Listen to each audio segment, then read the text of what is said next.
Good day everyone! Gusto nyo ba mag-unregister ng inyong GCash account to another phone dahil meron na kayong bagong device or gusto nyo ilagin yung inyong GCash account sa ibang device? Today, ituturo ko sa inyo kung paano nyo ma-unregister. First, kailangan nyo pumunta sa inyong GCash app and dito input nyo lang inyong mobile number and magla-login lang tayo. Once na makapag-login na tayo mga kabomboms, ang gagawin nyo is pupunta tayo sa ating settings. So, para mahanap natin yung ating settings, pupunta lang tayo sa ating profile and dito sa ating profile, pupuntahan lang natin yung settings nga.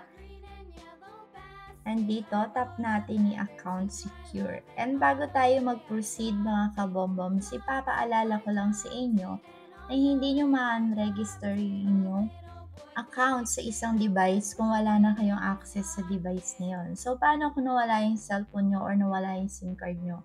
Paano kayo makakapag-login ng inyong account sa ibang device? Well, ang solution natin dyan, meron naman na tayong topic na how to recover GCash account using new number or SIM. So, sa ganung paraan kasi, pwede natin ma-recover yung ating account and makakapag-login tayo gamit yung ating device kahit hindi na natin ma-unregister yung ating account dun sa device na wala na tayong access. Now, kung meron pa kayong access dito sa device kung saan naka-register yung inyong GCash account, itatap nyo lang yung arrow.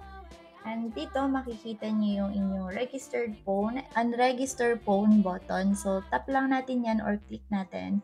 Tapos dito, i-confirm lang natin you are about to unregister. And reminders lang mga kabomboms, once na ma-unregister natin to, ang gagawin naman natin kapag maglalagin na tayo gamit yung ibang device, required na i-register din natin yung ating account dun sa bagong device na gagamitin natin.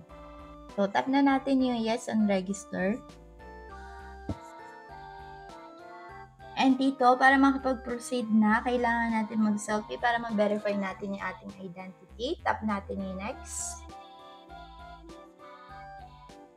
Like, subscribe, and hit the notification bell for good luck.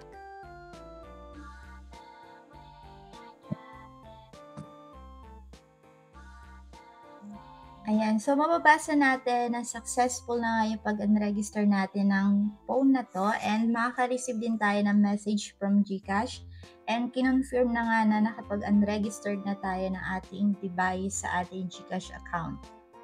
Now, pwede na ulit kayo mag-login dito sa device na to or mag-login gamit yung ibang device. So, hanggang dito na lang ang video natin for today and kung meron kayong mga katanungan or suggestion, iwan nyo na lang yung sa comment section at pag may time kami sasagutin namin.